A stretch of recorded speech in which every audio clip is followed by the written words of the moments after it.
dañuy tàmbali di sant ak di gërëm suñu ndaw bu Benno Bokk Yaakaar yi département Bambey ñi organiser manifestation bi ànd ci ak suñu frère Mamadou Ndiaye seen yéene moo nekkoon organiser benn investiture pour fukki maire candidat maire yi ak ñaar ak candidat conseil départemental mais gis nañ ne mbir mi xat na moo tax ñu simplifier ko def liñ naan investiture symbolique comme Bambey lañ koy defee te man maay candidat maire commune Bambey ñu jël ma pour ma symboliser investiture boobu jël suñu frère Babacar Ndiaye mi nekk candidat conseil départemental donc loolu aussi ñu leen ci sant leen ci gërëm tax na aussi ñu gën a am yaakaar parce que jeunesse la boo xamante ni woon nañ tey mag ñi ne dañu ànd booloo nekk ci suñu kanam constituer bouclier mais aussi nekk ñi nga xamante ni ñoom ñoo am possibilité dem ci nit ñi waxtaan ak ñoom boo amee jeunesse bu mel noonu war nga am yaakaar bu ñu amoon dooleeku na à travers cet acte là. Promesse jëmale ko ci waa Bambey man sax dama jàpp ne romb nañ ay promesse parce que dañu nekk fii def fi 7 ans année yu njëkk yi ñu ànd ak keneen nekk ci opposition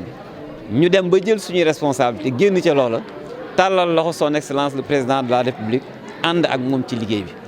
ku nekk gis na ne ci ñetti at yi ñu ànd ak son excellence le président de la république lu waay ñàkk mën a gis na ne changé na tey jii Bambey FERA mu ngi fi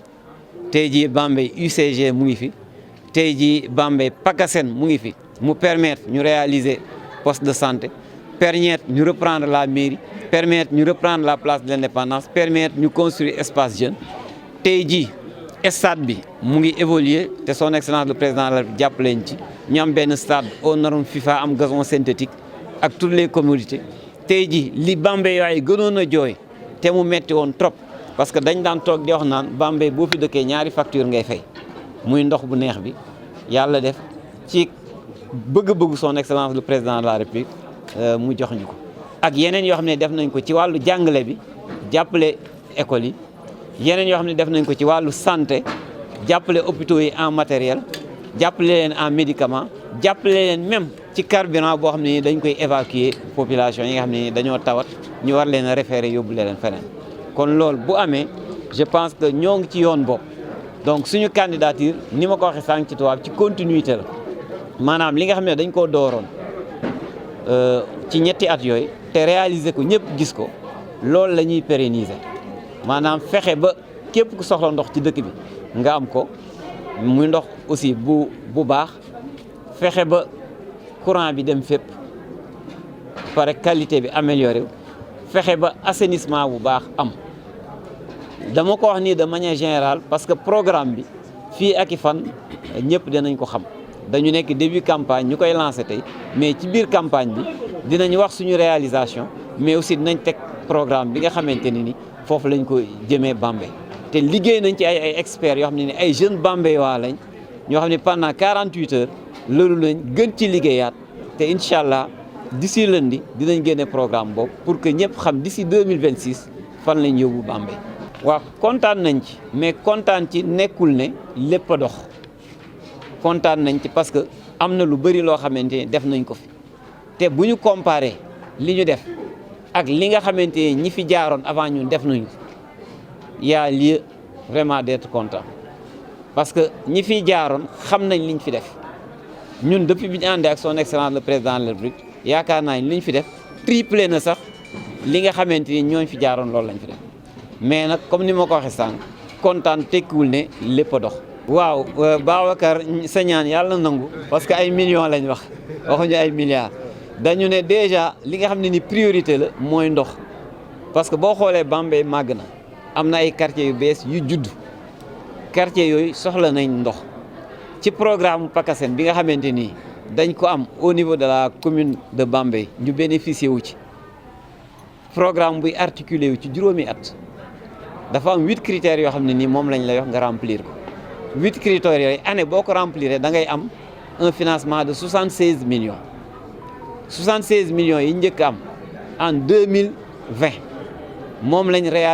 réalisation yi ma cité sànq mooy mairie mooy espace jeune mooy poste de santé DV mooy place de l'Indépendance. 2021 critères yi ñu waroon remplir nañ ko 76 millions yi ñu waroon a jot nañ ko ci mois de novembre bi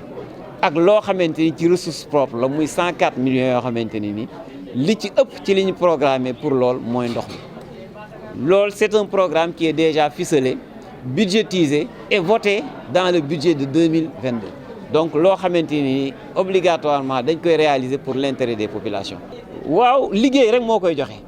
te am nañ ressources humaines ni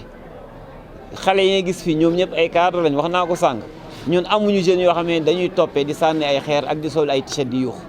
ñi ngi fi gis ñëpp c'est des cadres yoo xamante ni xaj na man maay nekk tête de liste bi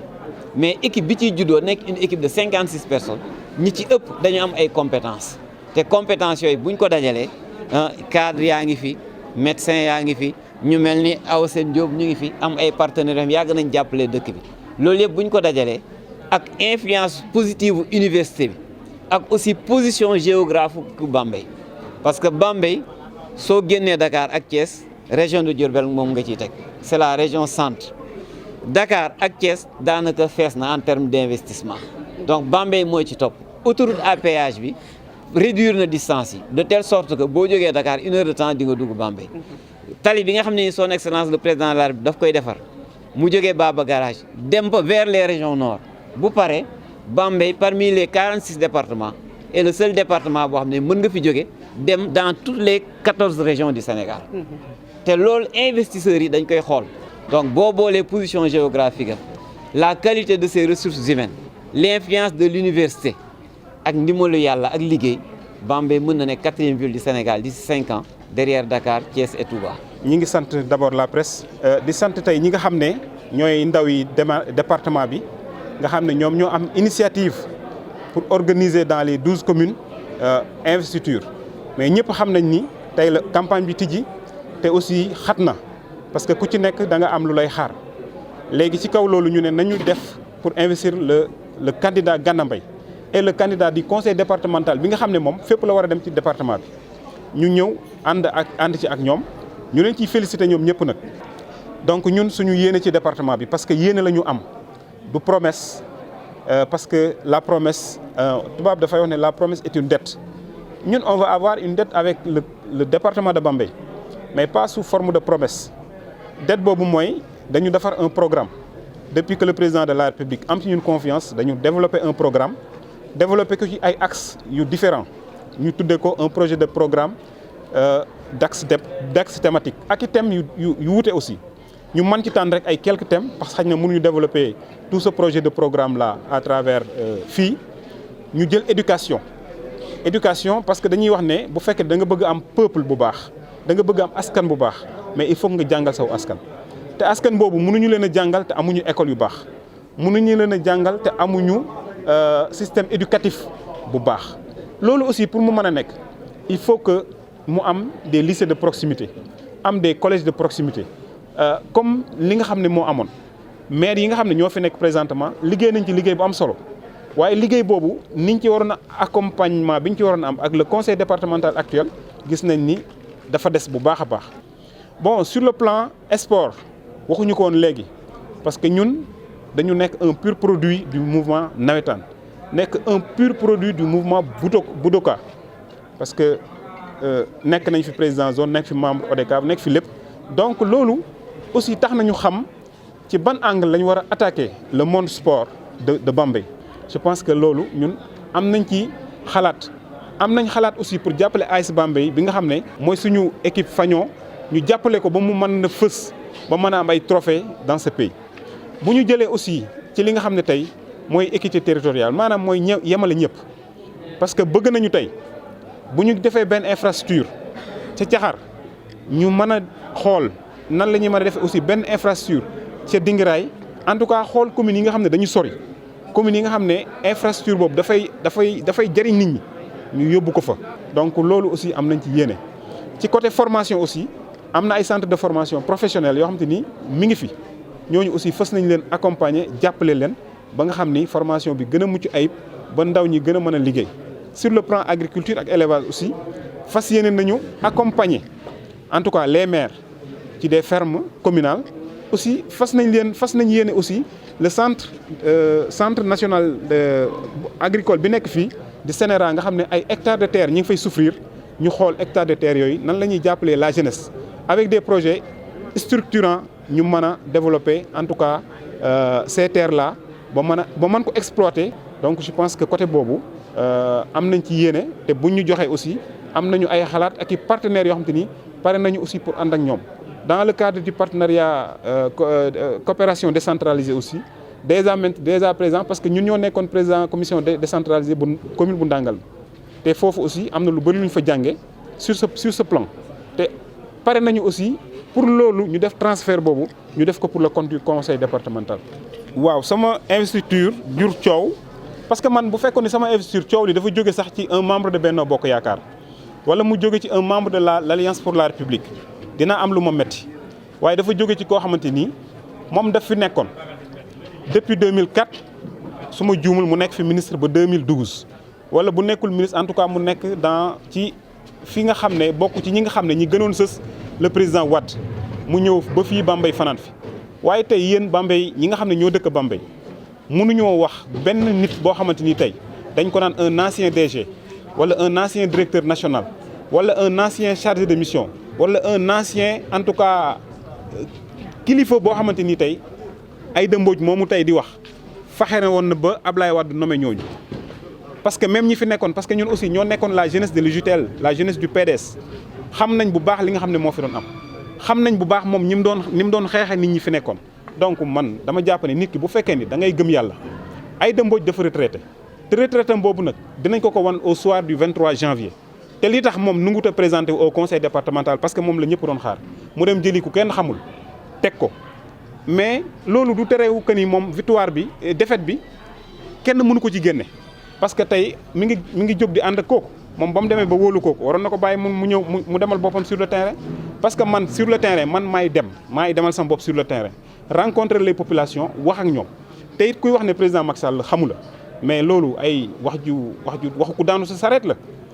parce que tey jàpp naa nekk un fonctionnaire bu ñu demee ba distingué ko par l'ordre national du mérite je pense que kooku c'est un citoyen distingué par le peuple sénégalais mais distingué par le président de la République qui incarne le peuple sénégalais et ci loolu c'est dans l'administration ci li nga xam ne mooy politique bi nga xam ne dañu ci nekk ñun dañu accompagner président fépp fu mu dem ci Sénégal dans les tournées économiques lépp loo xamante ni responsabilité la ci xaalis ñun la ko doon jox ñu di ko gérer te mosuñu ci lubal dërëm. élection présidentielle bi passé muy élection présidentielle 2019 yàlla dogal na ñun la ñu joxoon ak l'honorable député Farba Ngom bépp moyen ak lépp lu mu mën di doon ñun la ko président dénkoon ñu di ko joxe mais yaakaar naa ki nga xamul doo ko dénk xaalis donc je pense que ni loolu rek doy na sëkk comme réponse moom dafay diviser pour mieux régner mais na xam ne loolu du jàll parce que entre notre frère Djibril Thiaw amuñu benn xaar ma yàlla te duñu ko am parce que duñu ko nangu te du jóge ci moom